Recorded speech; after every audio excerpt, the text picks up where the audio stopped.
कभी रात में शहर से दूर जाकर आसमान को देखा है, जब लाखों सितारे दिखाई देते हैं और उनके बीच में वो गहरा अंतहीन अंधेरा।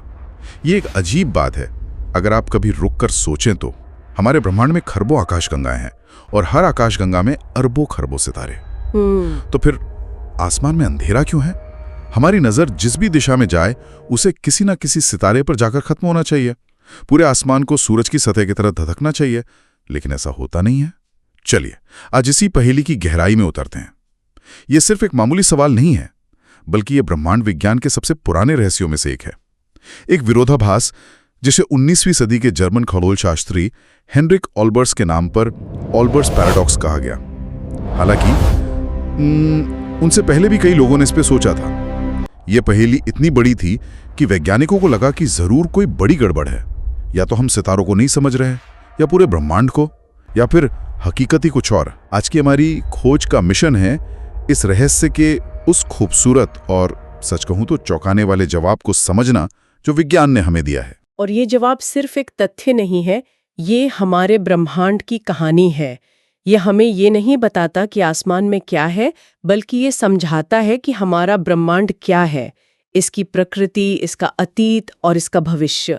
अंधेरा खालीपन नहीं, बल्कि एक संदेश है। तो इस संदेश को समझने की शुरुआत कहाँ से करें? वो सबसे पहली और सबसे बड़ी वजह क्या है जिसने इस पहेली को सुलझा दिया? सबसे बड़ी वजह है एक ऐसी खोज जिसने 20वीं सदी में ब्रह्मांड के बारे में हमारी पूरी समझ को ही बदल दिया।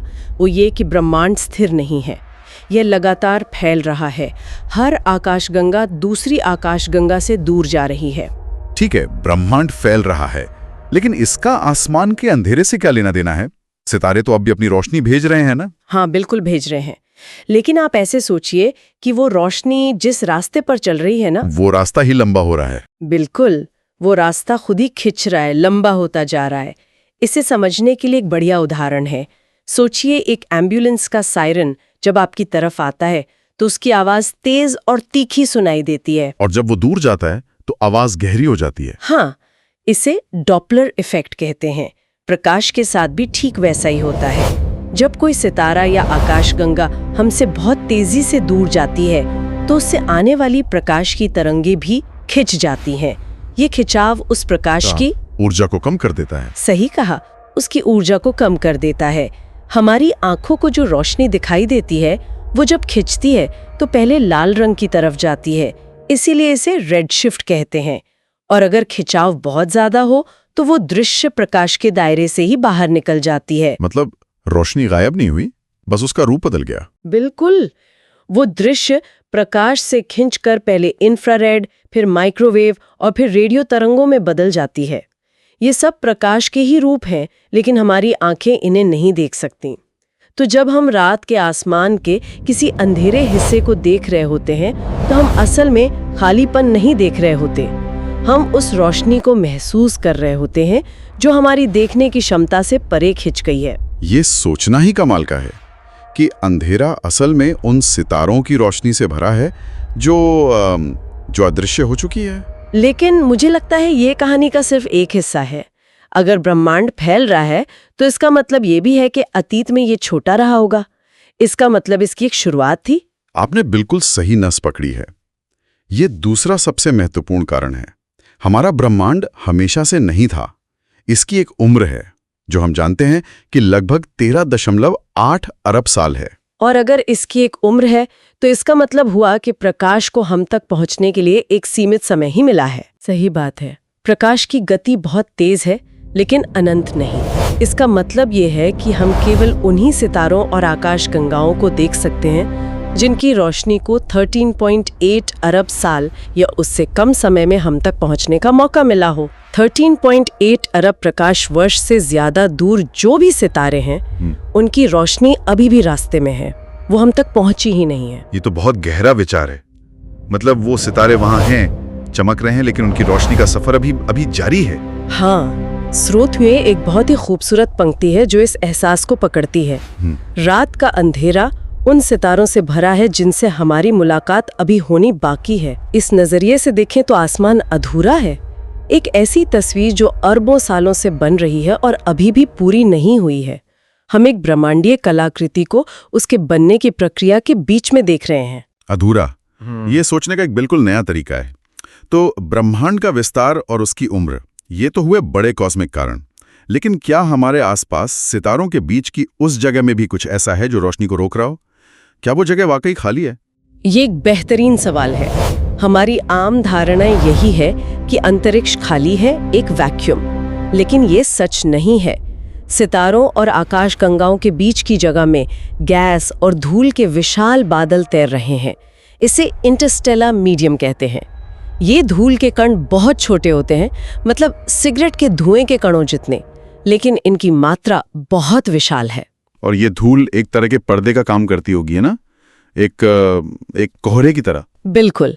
ये दूर के सितारों से आने वाली रोशनी की एक बहुत बड़ी मात्रा को या तो सोख लेती है या उसे बिखेर देती है, ठीक वैसे ही जैसे कोहरा हेडलाइट की रोशनी को धुंधला कर देता है। तो बहुत सारी रोशनी हम तक पहुंचने से पहले ही इस अंतरिक्षीय धूल में खो जाती है। लेकिन एक मिनट, यहाँ मेरे मन में एक सवाल आ रहा है। अगर ये धूल रोशनी को सोखकर गर्म हो जाती है तो उसे खुद भी तो चमकना चाहिए। फिर वो धूल ही आसमान को रोशन क्यों नहीं कर देती? ये तो ओल्बर्स पैराडॉक्स को वापस ले आता है। शानदार सवाल, और वैज्ञानिकों ने भी यही सवाल पूछा था। इसका जवाब वही है जो हमने पहले देखा था। जब धूल गर्म होती है तो वो ऊर्जा को फिर से उत्सर्जित करती है, लेकिन दृश्य प्रकाश के रूप में नहीं। हाँ, दृश्य प्रकाश के रूप में नहीं। वो इसे ज्यादातर इंफ्रारेड विकिरण यानी गर्मी के रूप में छोड़ती है। और एक बार फिर ये एक ऐसी ऊर्जा है जिसे हमारी आंखें नहीं देख सकती। तो ब्रह्मांड चमक रहा है, धूल भी चमक रही है, बस हमारे लिए नहीं। ये पैटर्न तो बार बार सामने आ रहा है कि समस्या सितारों में नहीं बल्कि हमारी देखने की क्षमता में है। और शायद यही हमें अगले बिंदु पर ले जाता है, हमारी अपनी जैविक सीमाएं। अब तक हम बाहर की दुनिया की बात कर रहे थे, अब बात करते हैं उस उपकरण की जिससे हम ये सब देख रहे हैं, हमारी आंखें। हमारी आंखें धरती पर एक पीले सूरज की रोशनी में जीवित रहने के लिए विकसित हुई हैं। वे ब्रह्मांड की पूरी सच्चाई देखने के लिए नहीं बनी है। तो हम असल में कितना देख पाते हैं? जिसे हम रोशनी कहते हैं वो असल में क्या है? जिसे हम रोशनी कहते हैं वो असल में विद्युत चुंबकीय स्पेक्ट्रम नाम की एक बहुत बड़ी सच्चाई का एक छोटा सा, बहुत ही छोटा सा हिस्सा है। इसे ऐसे समझिए जैसे एक संगीत का नोट होता है। हमारी आंखें बस एक ही सुर यानी दृश्य प्रकाश को देख सकती हैं, लेकिन ब्रह्मांड तो पूरा ऑर्केस्ट्रा बजा रहा है, जिसमें रेडियो तरंगे हैं, एक्सरे हैं। हाँ, जिसमें रेडियो तरंगों के बेस नोट से लेकर गामा किरणों के हाई नोट्स तक सब कुछ है। हम उस पूरे संगीत का बस एक अंश ही सुन या देख पाते हैं। तो अगर हम किसी तरह इस पूरे ऑर्केस्ट्रा को देख पाते तो रात का आसमान कैसा दिखता? अगर हमारी आंखें इन सभी तरंग दैर्घ्य को देख पाती तो आसमान आज जैसा बिल्कुल नहीं दिखता। ये शांत और अंधेरा नहीं, बल्कि एक हिंसक और शोरगुल से भरा कैनवस होता। हमें अपनी आंखों से ब्लैक होल को पदार्थ निगलते हुए, तारों को फटते हुए, आकाश गंगाओं को टकराते हुए और हर दिशा से आती विकिरण की बाढ़ दिखाई देती। आसमान खाली नहीं बल्कि घटनाओं से भरा हुआ नजर आता।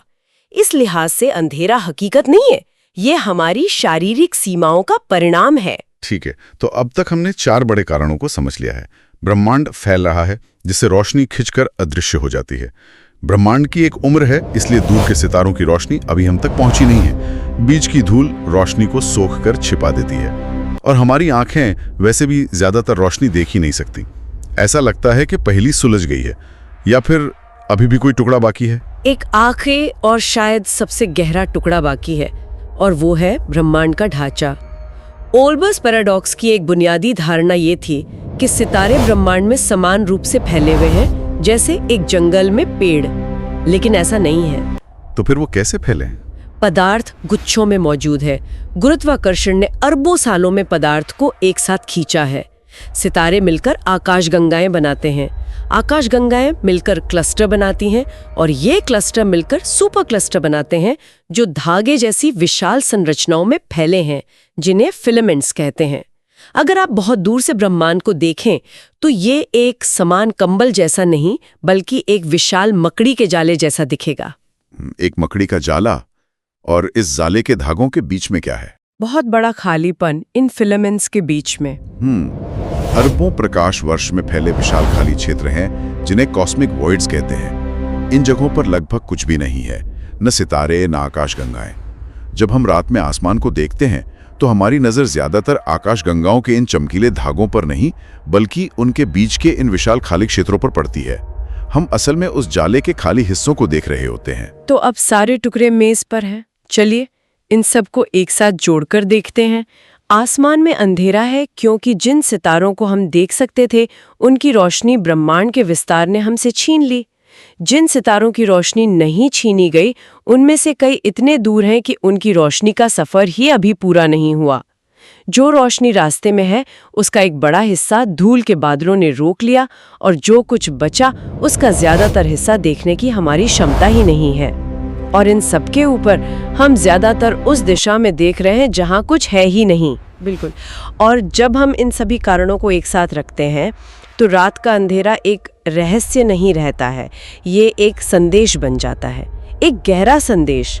सोचिए अगर आसमान हर जगह से रोशन होता तो इसका मतलब होता कि ब्रह्मांड अनंत, शाश्वत और अपरिवर्तनीय है।